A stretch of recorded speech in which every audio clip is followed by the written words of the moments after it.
Hey everybody, it's Maya Love. I want to give you guys a quick little life update of where I've been and why I've been gone for so long. So my son, you hear him like cry every now and then in the background. Starting off in the beginning of March, it was like March 2nd, March 3rd, we got into a car accident. They hit on my son's side of the car toward the back.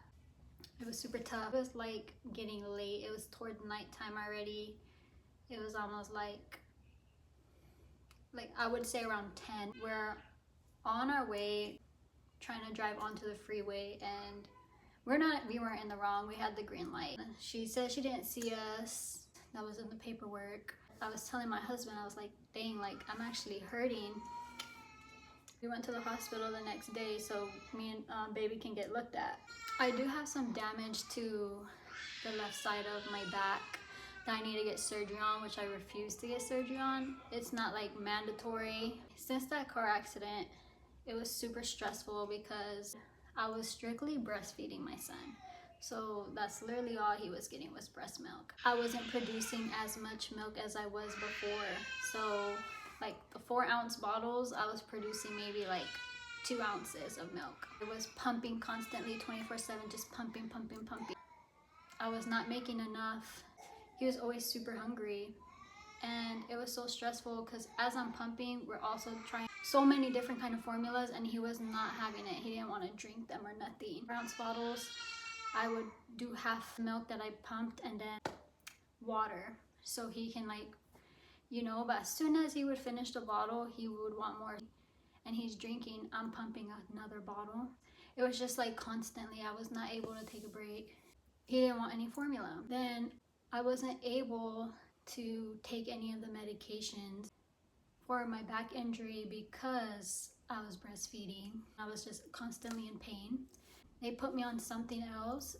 I don't know, but you just had to stay home. You had to be in bed. I couldn't be holding my son, nothing. It gets you drowsy, I guess. So you're not like all the way there. Yeah, and then we finally found a formula that he liked, and I stopped breastfeeding. And then they put me on even more medications for my back. Since I'm not breastfeeding anymore, I was able to take the different kinds of medications. I don't know, that lady's whole thing of her not seeing us change, and then she was talking about she was not at fault, and that's what kind of like made me feel away because we let her off so easily. And then I think I was 8 or 9 weeks pregnant in June.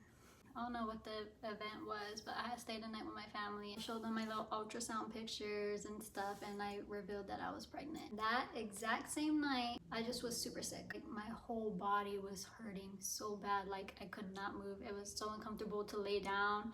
It was uncomfortable to sit up. My head was constantly in one of those trash bags, those garbage bags, the white ones, the gallon ones.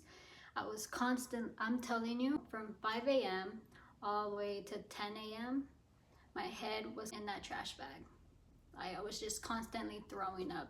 Like, it was nonstop. Oh my gosh, it was the worst. I went to my dad and I was like, I don't even know what to do and this and that. I called my husband up and he came.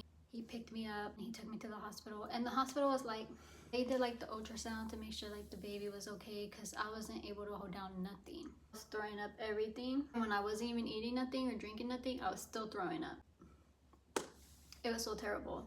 But they're like, it's just your morning sickness and stuff like that. And I was like, well, I've been pregnant before. This is not my first pregnancy, and I've never like felt like this. And they were like, oh, like all pregnancies are different. And they just gave me some nausea medicine, and then I went home.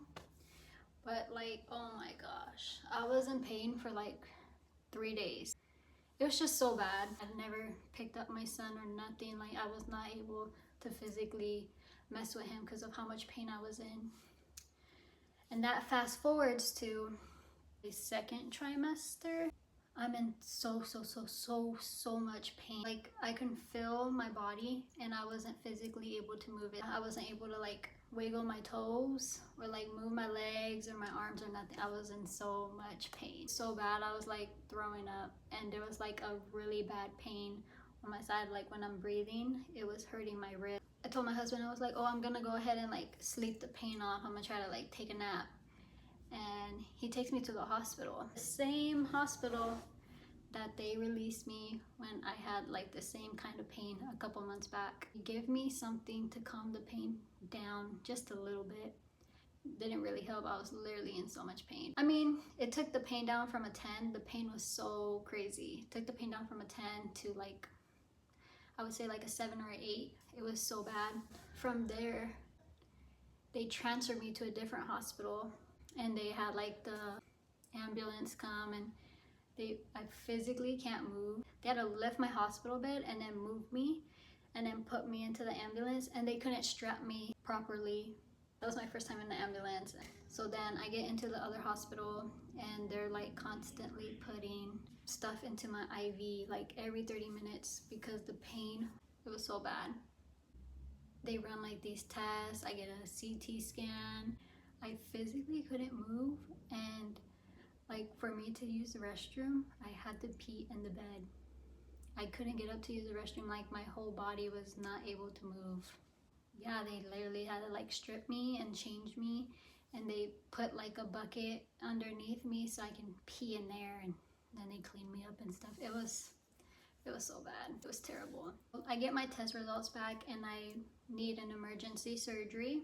They had me fast. It was so scary. Like, the reason why I didn't get my back surgery is so I was able to like hold my son and enjoy messing with him and everything like that.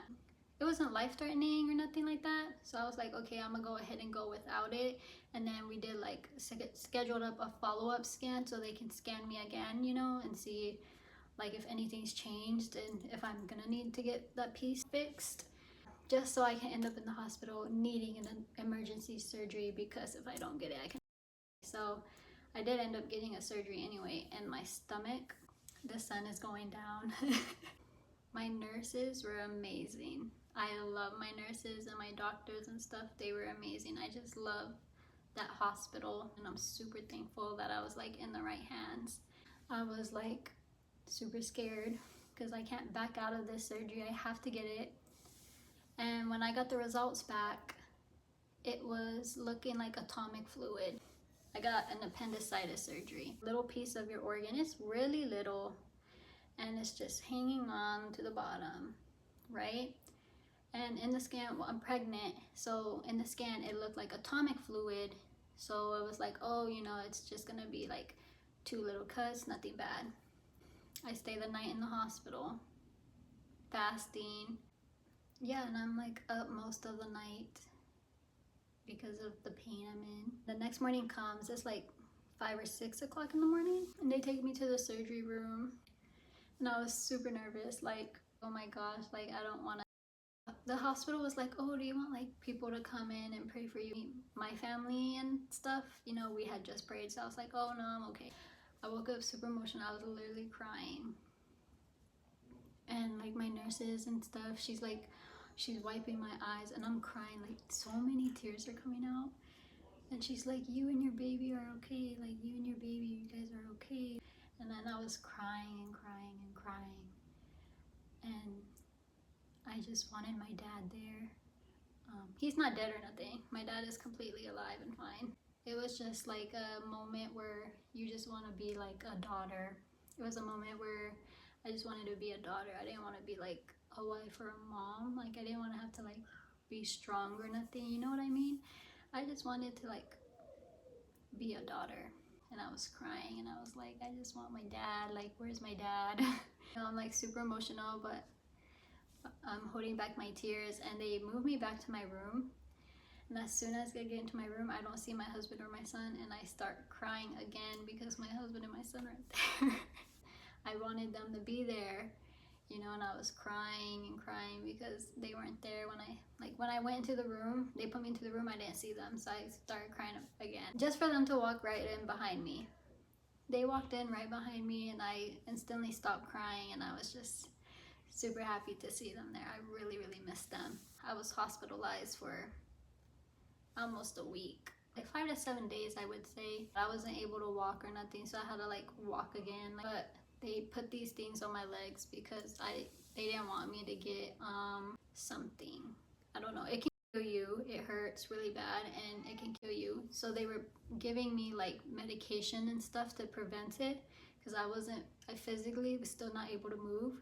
And then they had like put my legs up into something also, so it's like puts pressure on it and then it holds it there and then it takes it back out to release it, and it constantly just kept doing that.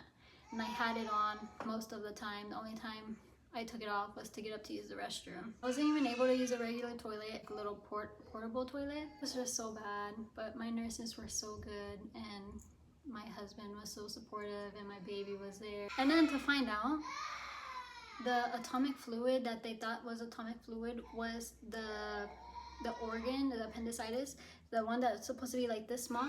It was this huge that was in my stomach. So then they did an extra cut, so they were able to remove it. And the cut's a little bigger too because of how big it was. Like, sorry if my son's crying in the background. Only like I came in the perfect timing because if I would, because I told my doctor I just wanted to try to sleep it off, you know, but my husband insisted to come in, you know, and my doctor was like, that's a good thing that your husband came to bring you in, because if he was trying to sleep it off, the appendix would have like exploded and you right in your sleep. I'm telling you, God is good. Like God is great. Just what if, you know, after my surgery, they sent me home with a whole bunch of pills. It was just so hard. As soon as I would take my pill, I would throw up the pill. After my surgery, I was on like a water fast. I was drinking flavored water, like broth, vegetable broth, chicken broth, beef broth, and like chicken and beef are not helping. Like, I can't. This baby is tough on me, I'm telling you. The doctor was like, now you can start eating, you know, like the little jars of food, baby food.